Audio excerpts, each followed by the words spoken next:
Right, are we ready? Welcome to Off the Stage Podcast. And welcome to Off the Stage Podcast. I just heard that somewhere. Yeah. As you can see, I've created a new, very shit theme. It was Vince's idea, actually. I thought it was really good. He's like, don't you blame someone else? I'll tell you what, right? Don't downgrade yourself, James. Honestly, right? No, because it was Vince's on the drums, you know. Well, he's basically, he's like, you know what? You've gone through like nearly 70 episodes and you haven't got a proper theme tune yet. Like, do you call yourselves fucking musicians or what? I'm like, I know, we're fucking terrible. So he's like, let's make a theme tune now, like, because we're at practice. Sing the theme tune. Yeah. I've actually got that myself. I know you do. So the stage podcast. So we tried that one. And the first local music podcast. We've got a brand new guest. He's here for the third time in 71 episodes. Yeah, we are joined by Scott. Hi. It feels weird not listening to like the claps. Is that clapper working? You listen to you, right? Hi Scott, how you doing? I'm good. I think we could run this, you know. Well, we did talk about it. He's just pressing buttons now. You happy? Yeah, I'm You're happy. He's a good fine. lad. Yeah, I'm cool. We don't really need to discuss who you are because we've had you on before. But there is obviously going to be some new listeners. So, what kind of influences got you into where you're at?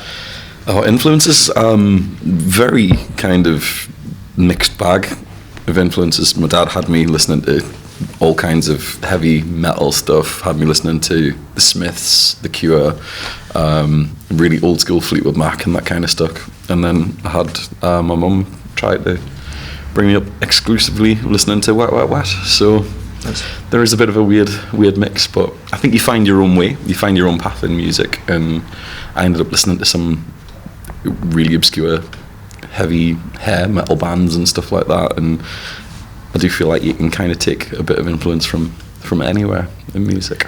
These days you can. Definitely. Absolutely. Yeah, Wet Wet Wet with number one when I was born. Child. But to be fair, they were number one for like 16 weeks, so You know it was what? just I think Wet Wet Wet was mine as well. Wasn't the same year, was it? No, it was Little Help from My Friends. I'm sure it was. That was Lovers All Around Us. Right, hang on, I'm going to have to Google 100% that. Mozart. Yeah, okay. Number one, UK, May 1988. I'm sure it was. I feel really blessed, by the way, because a week either side it would have been Star Trek, and so With a little help from my friends / She's Leaving Home. Wet Wet Wet / Billy Bragg. Well, this is now the Billy Wet Wet Bragg. Wet podcast. Yeah.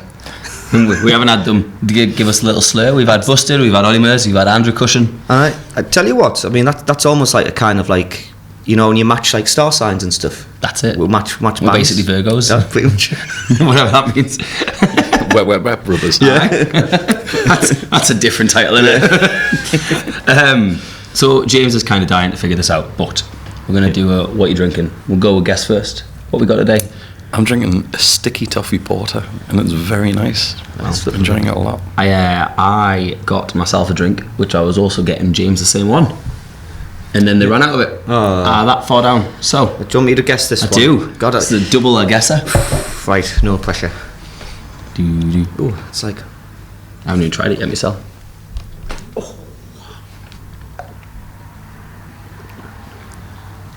See, my taste buds are not like what they used to be. Oh. That's nice. I don't know what it is though. I envision that's nicer. It's Yeah. it's a yeah. Is it some sort of like iron brew No. sour? No, I've had the iron brew one. Iron brew one's actually really nice. It was, wasn't it? I don't think I would be able to guess what that was. No. Just from the... I mean, I'm gonna say. I I can get the fruit, to be fair. I can't get the other added flavour. Yeah, it's kind of like strawberry. Is it strawberry? Yes, strawberry. There you go. And And rat poison. What goes for Halloween strawberries? special. Strawberry and I don't know. Cream. That's the one. Oh, look at that. I gave him the 4 hints, Hang on, but he got it. Hang on. It's like being at Wimbledon. Strawberry and cream. Yeah, there we go. Now for the double whammy. Now mine. Okay, so this. I think this smells exactly like. You know, actually, Yeah, it's rhubarb and custard. it's very much not. Oh.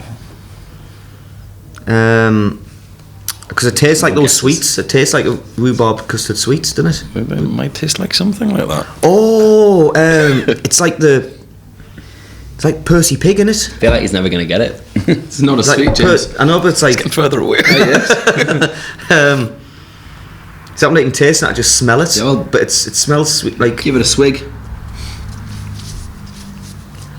it's like. I think it's definitely rhubarb and custard. That. Well, you'd be wrong. Oh no! Hang on. Like, not World's Originals. That'd be lovely sour, that though, wouldn't it? A Werther's Original Sour. That's closer to Werther's Originals. Oh, I don't know, put us out my misery. I got one of them. It is a jammy biscuit. Jammy Dodger. Oh, Jammy Dodger. I think it tastes more like Percy Pig, to be honest. But yeah, no, fair enough. Jammy Dodger. Jammy Dodger. I think I that got was one of them, like like, at least. Campino or something, wasn't it? Those little sweets. Yeah. Yeah. And the aftertaste is getting the strawberry and cream vibe in it now, to be fair. Very much so. But Yes. It's like a dessert in a pint glass. That. It looks thick. Yeah, does. it is. Shit, it's thick. It's like milkshake. Alcohol flavoured milkshake. Oh, if only they had cocktails like that. Pina colada. Oh yeah. Grasshopper as well. Never mind. Okay. Yeah, it's quite weird, obviously, having yourself back, because when we try and ask questions, it's we know them. Yeah, I mean, So I might mix it up a bit. We got some questions from last week's guest, which was 9 Banks. Nine Banks. Fucking hell. Yeah. Who praised James's band today. So Yes, thanks, guys. thank you very much. Yeah.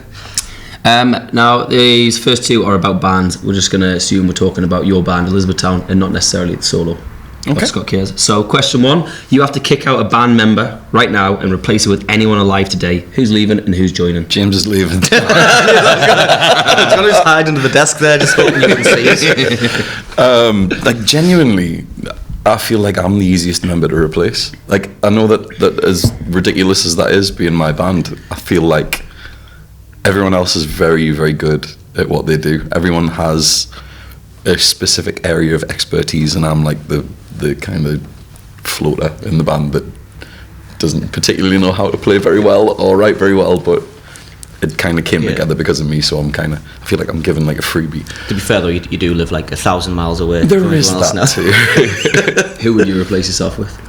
If you could pick your replacement. It's got to be someone that James Headley. kind of sounds like me. Yeah, we've done that before. I mean, you can tell me how that's going. It's going okay, actually. But I would love it to be someone like Damien Rice, or if we were going like songwriter, someone like Van Morrison. He looks like a knick-knack in a ginger wig, but he's quite a songwriter, isn't he? I've heard, isn't he not like a dick in real life though? Liable. Many writers that aren't. That's such a good point. Sorry, Van. But yeah, someone who can write a song and play guitar would do me. Okay. I'd love to think Damien Rice. Well, if you could write a song with any band, who would it be? Oh man, I'm wearing a Kiss t-shirt. I'm gonna go Kiss. I feel like they would have stories to tell you. Yeah, you could definitely write something. Can you imagine It would Elizabeth be so Tottenham's much track fun. with like a proper rock vibe to it? Do you know what? I would love to do the whole hair metal thing. I would, like, if my voice could take it, I would kill to be in like a punk band or a. I don't know a how hair to do metal it, band. me. Like, I mean, I think they do kind of. You can see, like, you know, when you especially get. I don't know how. From what I've heard, I know Kiss still sound okay. Oh, But they when still you, do. I think a lot of like, especially like hair metal bands and stuff, you can tell like when the older they get, like the voices being just totally like destroyed by just this constant screaming. Absolutely. And stuff. I'm at that age of 29, to be fair. Yeah, I worry about it myself. I mean, the amount that we gig, like I don't think we're past like 50 without having like a proper croaky, Yeah. low Leonard Cohen style voice. I'm going to sound like Joe Cocker in a few years, Yeah. definitely. But I mean, yeah, I think it's a double-edged sword. The whole, because you have surprisingly clean living bands like Kiss, like no, Gene Simmons has never touched like a drop of alcohol in his life Yeah. and stuff. It's so kind of anti-rock and roll. Yeah, antithesis of what the image is. Yeah, absolutely. But I mean, people like Blackie Lawless from Wasp. I went to see Wasp probably 20 years too late, and he used to wear kind of padded like shoulder pads and like Legion of Doom kind of looking stuff, and he used to wear like a band t-shirt over the top of it, which was always really cool. And I remember walking to see them in Newcastle and thinking, oh, he's doing it again, he's got the whole shoulder pad. And I got right to the front and he was just really fat. And it was such a disappointment of, well, you've got an expectation, haven't you? Though? It's like that's a bit, although I mean, I guess it's like an inevitability of living the higher life, and it's just like you get older and you're just living life. You're just gonna like stuff yourself and don't give a shit what anyone else thinks. Years and years of kind of substance abuse has got to take its toll at some point, I think. Oh yeah. How's your sticky toffee pint? Ooh. Yeah. Just nearly finished it. Almost empty, and I'm just quite sad. Rolling with that. So, and the final one, outside of your genre, what other genres do you listen to? But like specifically the weird shit. So again, the hair metal thing's definitely up there. It's not what I play, but definitely what I listen to. I'm a massive Iron Maiden fan. I've been to see them a lot. And on the really the stuff you would not expect me to listen to most, I'm a huge fan of Method Man. Okay. So I like the occasional little bit of. I don't actually know who Method Man is. Wu-Tang Clan. Oh, right. I know who Wu-Tang Clan is. Yeah. I like enjoy stuff like that, and Cypress Hill, bands like that. I love Cypress Hill. Yeah. Really fun. That shit. Cool. I've heard the name Wu-Tang Clan. That's as far as I go. And can we get 3 random questions for next week's guest? What, musical questions? Whatever you want. Absolutely anything. Last week the question was who's got the fittest mom in the band. So it didn't have to be anything. Excellent. Who had the fittest mom in the band? Ben? Was that right? Ben, I think. Yeah. It was Ben. Ben's mom. Ben wasn't even here. Ben's mom's got it going on. Yeah. That's pretty cool. Not for Ben's dad. So, all right. What about like if you had to exclusively cover songs by one artist for the rest of your life, who would it be? Not who you do already. It'd be easy, wouldn't it? That's a good question. I'm trying to think the answer to mine. Probably Bob Dylan. Yeah, must be like James Berry, wouldn't it? Sing a ship. I hear Bob Dylan's just a shit James Berry, quite frankly. I've heard the same, but, just with more money. Yeah, less voice. Yeah. Excuse me. Do you know what? I'm going to think of the rest of them while I go. We'll add them later. Cool. Well, yeah, that's fine. Well, we'll finish with the final part of part 1. This is the up and personal. So this is where we dive deep into what's behind the songwriter. What is the most personal song that you've got, and what it's about? Oh, so it would probably be between Little Fires and a song called Jackals, which I wrote a long time ago, and the very kind of polar opposite. One is about kind of speaking to your best friend and almost falling in love with them. Well, definitely falling in love with them, in fact. And the other song is about basically doing things that you really shouldn't be doing, and more people knowing about it than you thought. And I'm going to leave that. Yeah, that one hanging. Let people guess which. There'll be a pin in that one. Figure it out. Yeah, we'll come back to part 2. Yeah, after one of these new soundboards. Yeah, I don't even know what I don't even have any thingies on. I'll put my headphone off so I know which one. So I've got the right one. One day, because he'll be on the podcast and we'll be professional. I don't know when it'll be. I'd prefer it like this. But it'll be good. I like just being like a bit fucking daft. To be fair, like we're mates. You know. Yeah, exactly. We don't need to be professional. Anyway, we'll see you in part 2.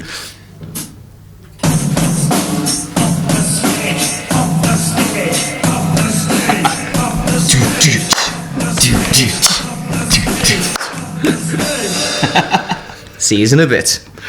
I should do a little. No, I forgot I won't. We'll book. What are you doing? Do you need to promote something? What's happening, guys? It's Conor Michael here, and to let you know that my latest single, Horse Outside, is available now, only on Spotify, because with it technically being a cover, it's not on iTunes. Woo! So make sure you stream it. For some reason, Glasgow's really took off, Newcastle not so much. Horse Outside, Spotify. Check it out. Enjoy the rest of the podcast. Nay!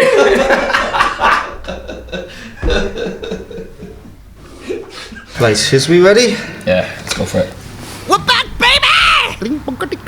Oh, you haven't edited that, have you not? No, that's I haven't. Welcome back to Off the Stage with myself, Conor Michael. This is James Berry, and we have the Horse Outside. Hopefully that actually worked, and you'll understand what we mean. And that was the previous advert. And if not, look forward to the next one. Yeah, directed by me. Horse by me. Yeah, and pissed himself laughing by me. And we left part one with Scott brewing up a couple of questions. What are the final two that you've got for us now? So it's kind of like a 2-in-1 question. I feel like you meet some really wonderful people in music, but also you meet some total dickheads too. Mm-hmm. And I want to know who the best or nicest person you've met in music, and who is maybe not the nicest person you've met in music. Ooh, saucy. These are the questions we were gonna say for our like OnlyFans. We're gonna do like a subscription service. Like Connor's feet and stuff. Yeah. But like who we don't like, and kind of like gossip and stuff like that. It's like, ooh. I think people would subscribe to it and be like, I've seen what they said about there. Well, as of the last week, I could give you a couple of the nicest ones. Yeah. So we've got a couple of questions from the Gram. The Gram. The Instagram. Oh, I can see who it is as well. Yeah. A lot of them are from my missuses and HMV. So let's go through them in order. From @Ashley.Reckless. What is your least and most favourite song you've written? My least favourite song I've written is a song called Halloween. Mine's a song called Fly. Fucking horrible song. I remember that song. I think I did something with your backing vocals on it. My least favourite song, that would be Halloween, and it was basically about getting very drunk and admittedly watching Beetlejuice. Yeah. That's all it was about. That seems like a cool. I'd quite like to. Yeah. It's a good little thing, because there's not many Halloween songs, is there really? So it could have been. Well, Monster Mash. It wasn't me. Who's that? It wasn't me. It was a ghost, wasn't it? Yeah, it was. It wasn't me. Just coming to the counter. It wasn't me. Ashley, again, what? Hold on. What was your most favourite song you've written? It's one we did. Skipped over there. I've got to say Little Fires. I think it's served me very, very well. I think it's the most downloaded one, and I think it's probably the best, lyrically the best song I've written. Second place would probably go to like A Hardest Place to Fall or something like that, which I always enjoy playing. My favourite one I've written is called Demons. Hopefully be out next year. I like that one that you've done. That could be Halloween themed too. Could be. Yeah. I need to write a Favourite Halloween one. My favourite one. I mean, Sink the Ship, it could be a Halloween one. It could, yeah. About pirates and stuff. Cemetery gates are closed. It feels a bit Goonies, that, yeah. Yeah. I like it. Like Ice Age 4. I do like Sink the Ship. I don't know, my favourite one. I don't know. I like my Daft songs, to be honest. My favourite one I've written so far, currently, that's kind of in my head, is called Jesus Christ, Bartender of the Year, and it's about the second coming of our Lord and Saviour. Naturally, yeah. And he comes back, obviously, but he's in the new world, and in the new world, you can't just come because you've got no papers or anything like that. So he's like an illegal immigrant, so you can't get through the borders to kind of like teach people the gospel and stuff. But he finds James starting like hate speech here. Yeah, but what happens was he finds a bar that kind of like takes on like plays cash, so no questions asked, and he decides, well, I can probably teach people like my teachings while they're at the bar talking, but it turns out he really likes bartending. So he's like, I don't want to save the world anymore, I just want to stay here. And because he's Jesus, he's fucking minted everything. So he just becomes bartender of the year. Jesus Christ, tax dodger. Yeah. Pretty much. I introduce a new cocktail called the Resurrection, or the Jesus Bomb. The Resurrection sounds good. Yeah. Do you know, I have a favourite song that you wrote. Ooh. And that was, I heard you play this in the Smugglers, God rest her soul, and you wrote the song to the tune of Galahad by Josh Ritter, and it was about an alien. Oh yeah, 1 Million Lights. Yeah, That's I remember awesome. that one. I've expanded. It's like probably 20 verses long. That one. Didn't you I've remember? I've got so much short attention span. I've never been able to record it properly It because was like. epic.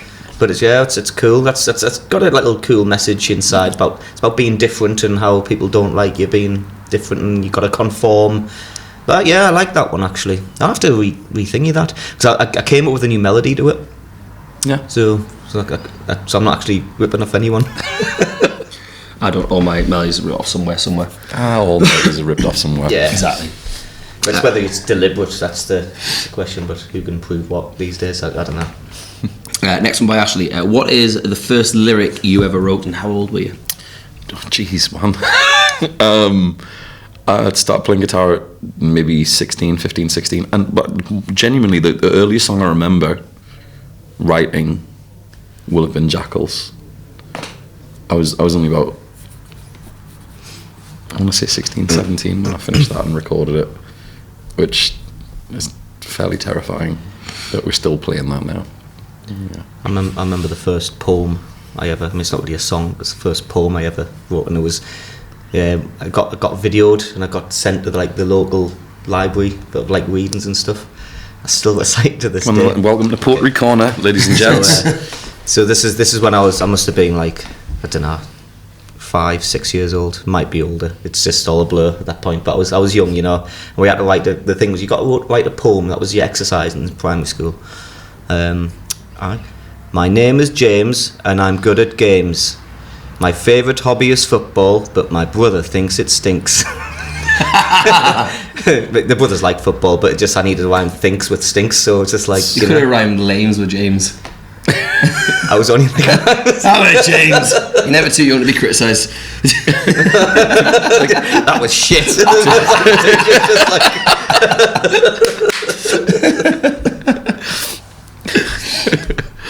You just imagine you getting back up with your parents with that one.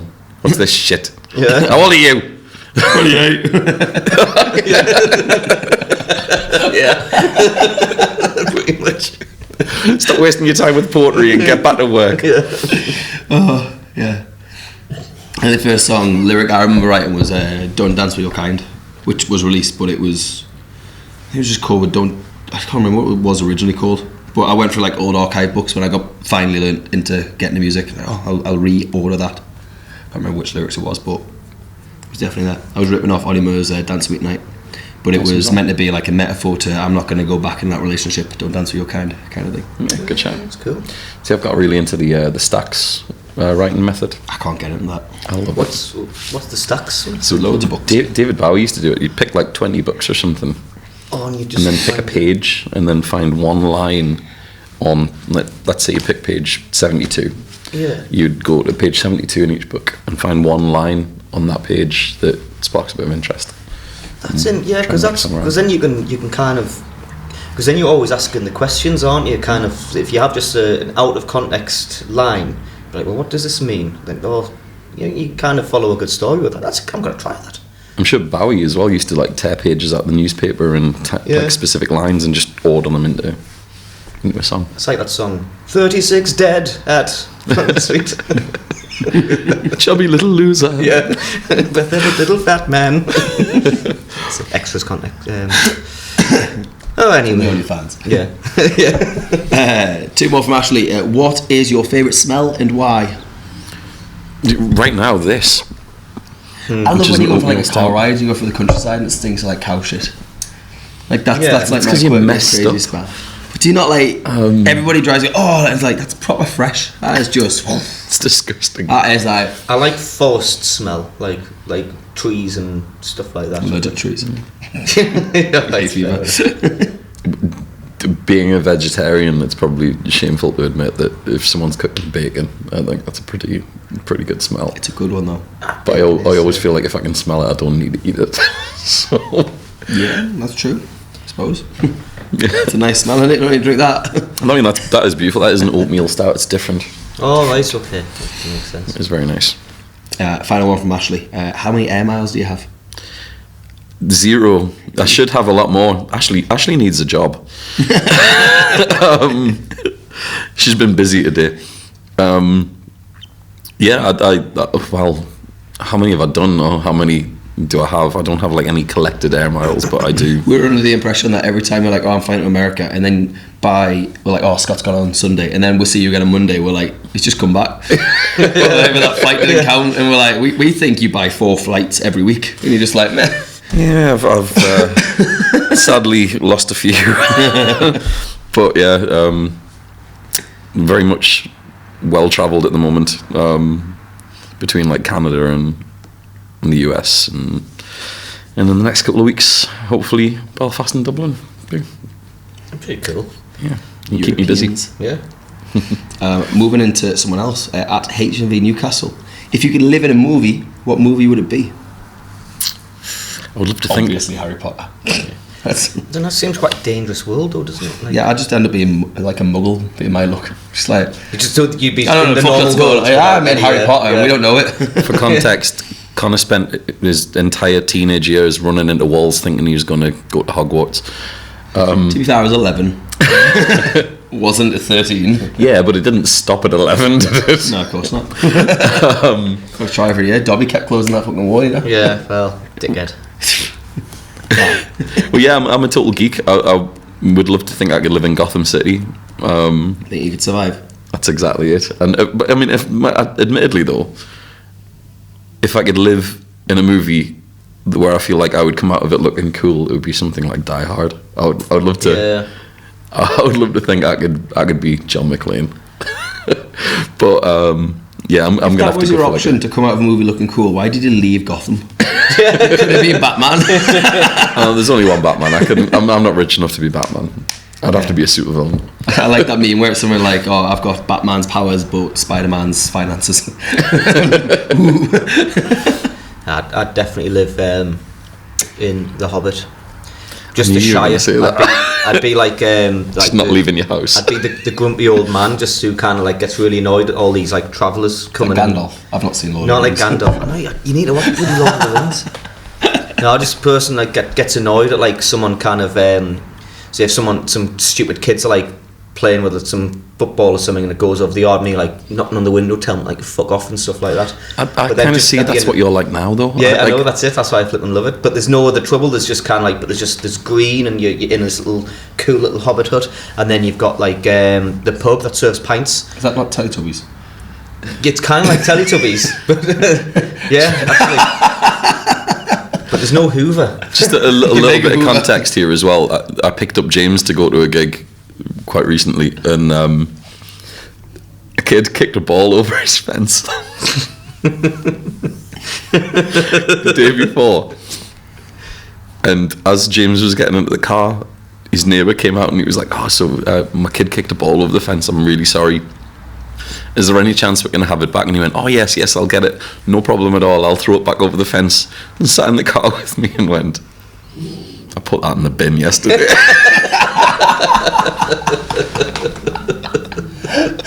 Yeah.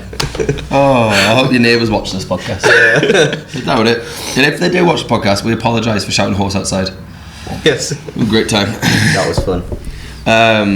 At Stitch Redmond, which is obviously no relation to HMV. Not If at you could live in a movie, what movie would it be? Let me The think. Hobbit. I would live in. Harry Potter. Yeah. Die Hard 2. At Stitch Redmond as well. Do you write lyrics to song titles or pick a title once you've completed the lyrics?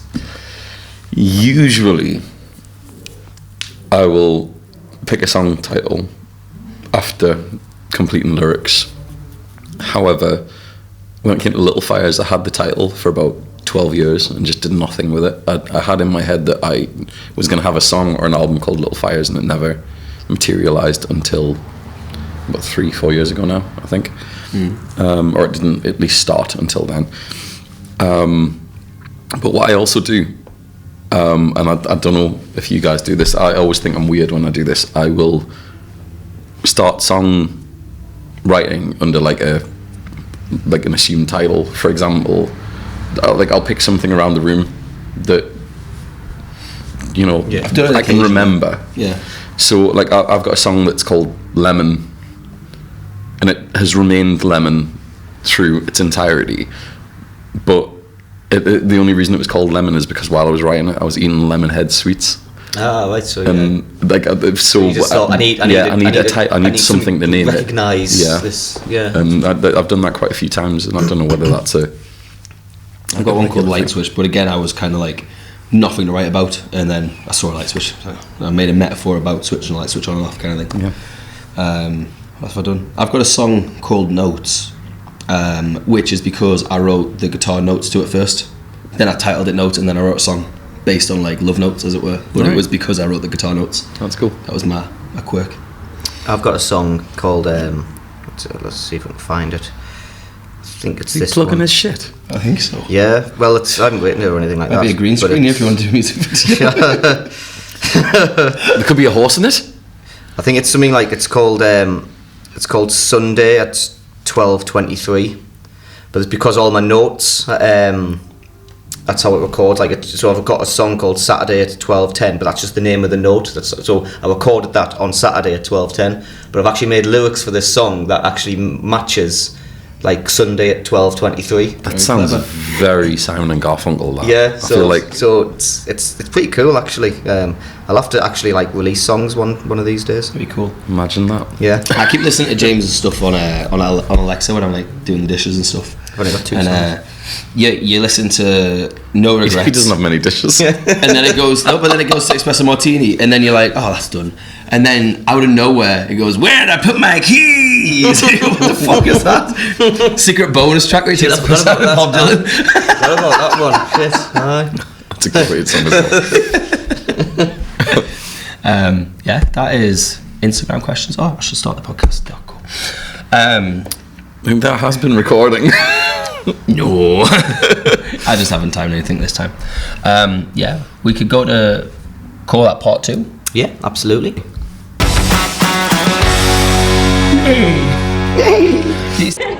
Hey, this is Busted, and you've been listening to Off the Stage. Do that again. Hang on. We're back, baby! Anyway, welcome back to side 3. Yeah. Welcome back, guys. I've got a Birmingham story. James has got it. James will fix it. James, you want to... So I'll do you do the Birmingham story first you because I find need it. to find James will fix it. I'm dead excited about the Birmingham story. Cool. So, we had a band on not long ago. Is it... We Are Tired of Fighting and Yeah. We Are Blame Yourself. Yes. 2 of them, isn't it? And on the question was, if you could picture like your perfect gig, what would it be? And I said, I'm going to headline Villa Park, walk out with a Villa kit on to Ozzy Osbourne doing Crazy Train. And they were like, oh, it's not realistic. So anyway, on Saturday morning, I headlined Villa Park. Woo! Yeah. And literally I got the post off of the fella on the band who was like, no way you did that. I was like, well, you know, podcast never lies. Set your ambitions higher. Nick, isn't it? Yeah. Is that right? Yeah. Anyway, so the crack was I went down to Birmingham for the week, went to the Everton game, we got tanked 2-1, great crack. I get free tickets to the Brighton game for playing this gig, but I had a wedding gig so I had to avoid it. So I managed to watch us get beat 2-1 by Everton, but I managed to miss us win 6-1 against Brighton. Horrible times. You chose badly. I did. So got the email. I said, right, you got to get there for 9 o'clock, sound check at 9:30, you're on stage at 10:30 because the game is 12:30. So I'm like, okay, we'll get down there for 9. It's just me, it's not a band, it's a loop pedal, so it doesn't take long to set up. So we're set up for about 9:15. Like, right, you want to do a sound check? I was like, yeah, we'll do a sound check. So I start playing, I think I do Shivers, Ed Sheeran as a sound check. And then he's like, all right, I'll check you from the front. And I start doing Home myself. At this point, there's a few people dotted about. And they're like watching, like, oh, the guy with a loop pedal. Because I forget how, like, to people that don't know what the loop pedal is, it's kind of what the fuck's going on there.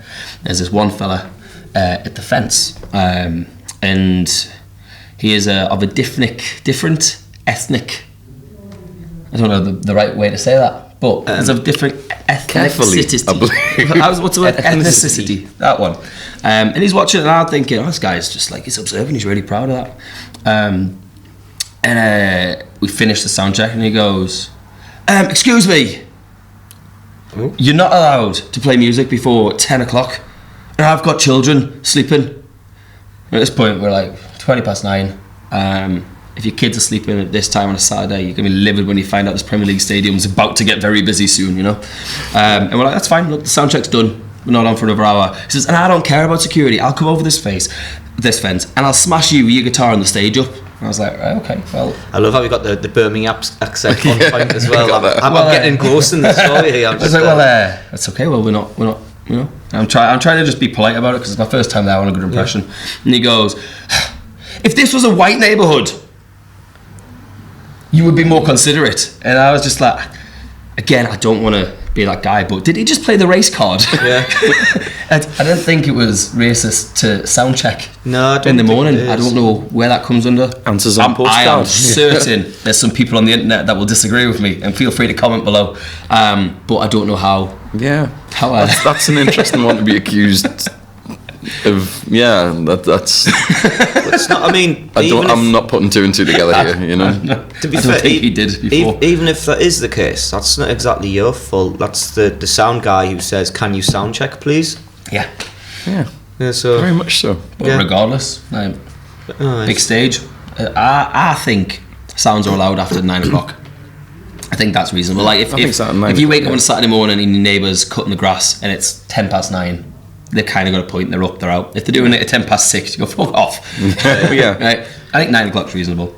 So that was my dilemma of the weekend. Very good gig. Went down really well. Plenty of new Instagram followers, a lot of fans, and apparently I'm Villa's lucky charm. So Glad to hear it, Villa. man. But you have to play more often then. I've messaged them already. So I'm down on Thursday if you want another Yeah. 6-1 win. Or 5-1. Just like, so if you don't win 6-1, it's their fault. That's it. I'm going to say there's a 1-1 option here.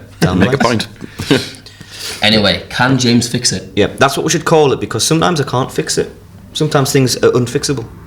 Because it's a bit of a promise, James will fix it. Yeah. It's like, that's the reason we should change the name. yeah, that's exactly.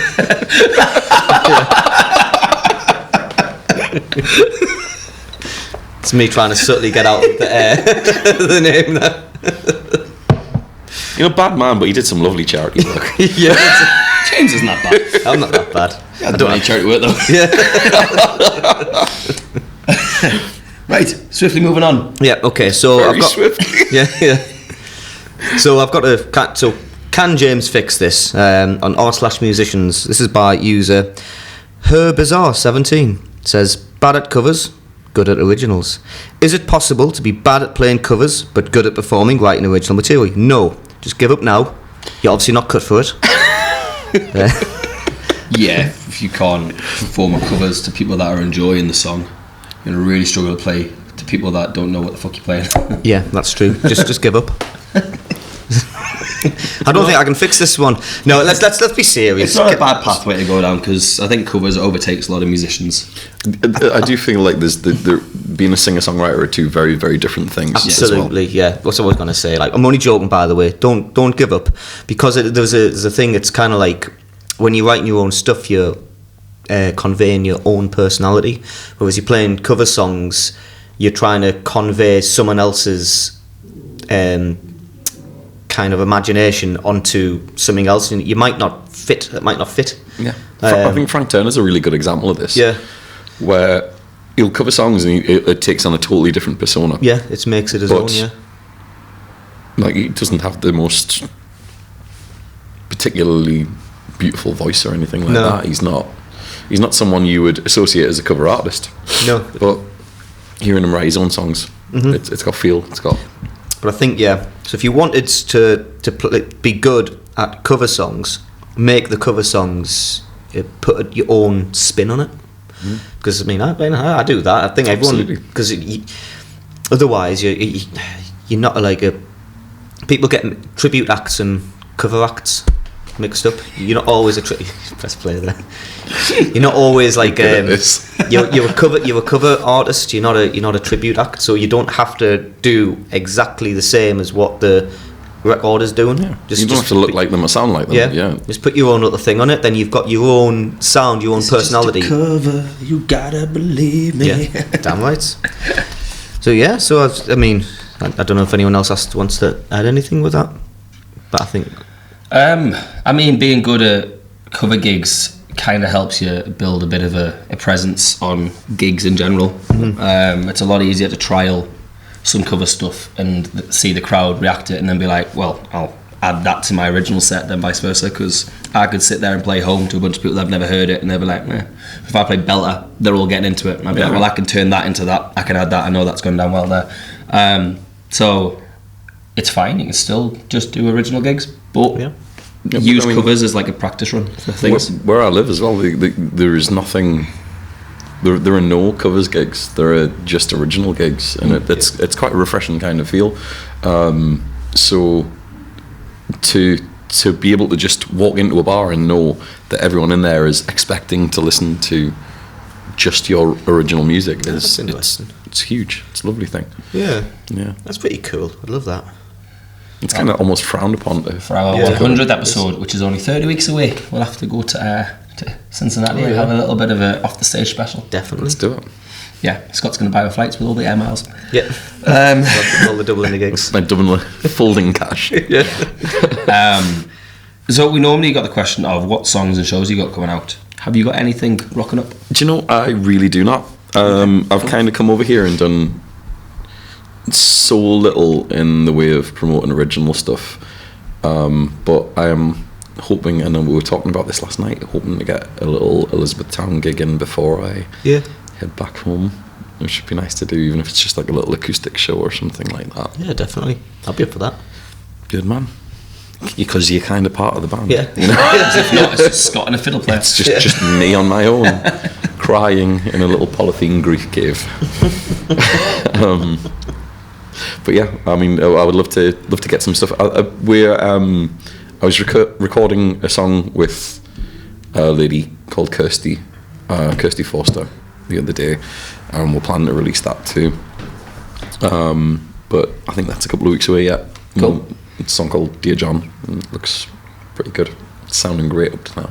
And a final question, have you got a local artist you can give a shout out that people should go check out now? Yeah, apart from you two guys who are brilliant, and I would also like to mention Shannon as well. Oh, yes. She's just sold out a show in Independent, wasn't it? Yeah.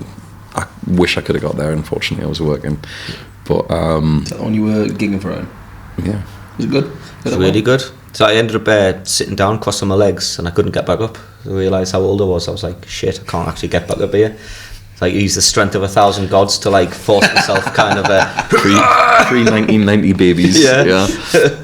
But I would also like to mention a musician that I gigged with years and years ago, and then through some weird twist of fate, gigged with again about a month ago.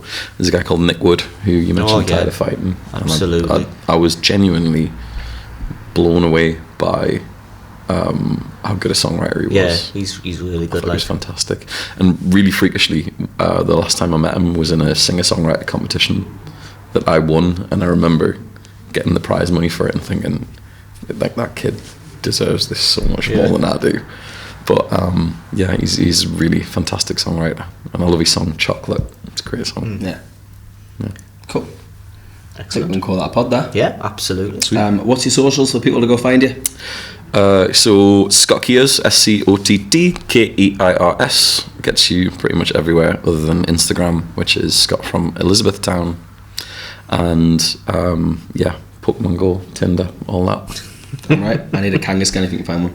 So Probably more so on Pokemon Go than Tinder. You have mentioned it once or twice. Yeah, it's the only thing that stops us doing the challenge. I've just changed all my socials to @Conor Michael UK. Thanks, James, for helping us out. Yep, no bother. So it's just easy to find everywhere. We are at Off the Stage UK on everything, bar X, Off the Stage 2. We never really use that, to be fair.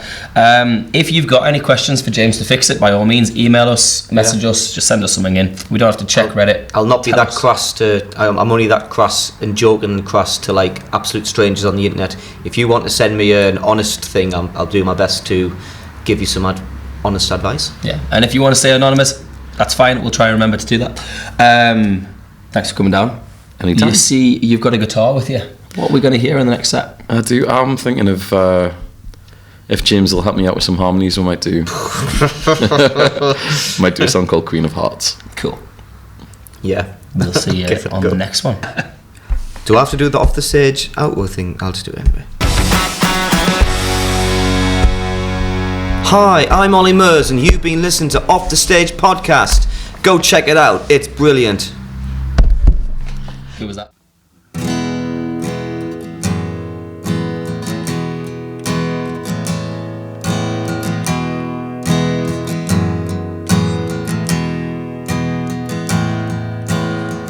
Water came and saw me holding back for someone. Water came and saw me holding on for someone. Yeah.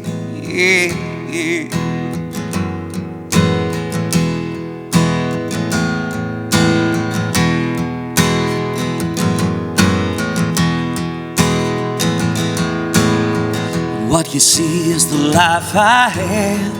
Now I'm left here with my past, watching time as it passes slow,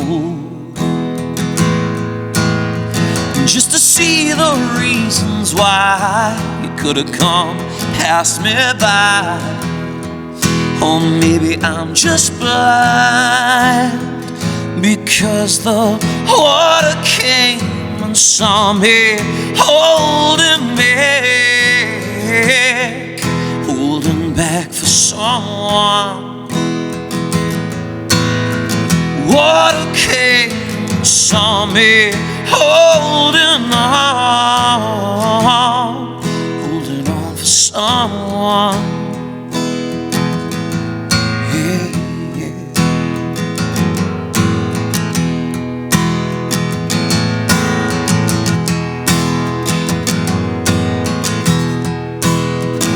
Oh, it's like we could have seen it in text, like we could have guessed what was next, like we'd taken all of our hopes and our dreams, put them out in the sun, naked as a beacon for everyone who couldn't achieve. So come on, my son, it's like this, like a faint little mist, like the sudden change to winter calls, the breaking of a heart, the queen of hearts, and all my wondrous thoughts. They're no longer with me, and I'm sick because the water came and saw me holding on for someone. Water came and saw me holding on for someone, holding on for the queen of hearts,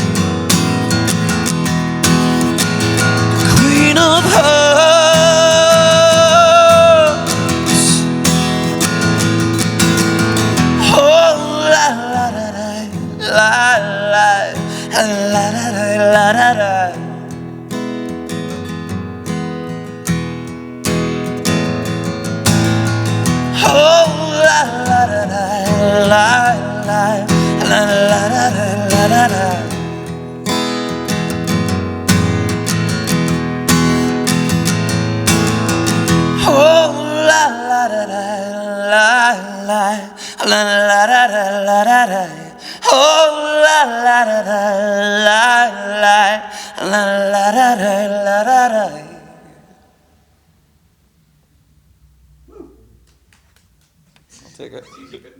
Hi, I'm Ollie Murs, and you've been listening to Off the Stage podcast. I love it. Go listen, it's fantastic.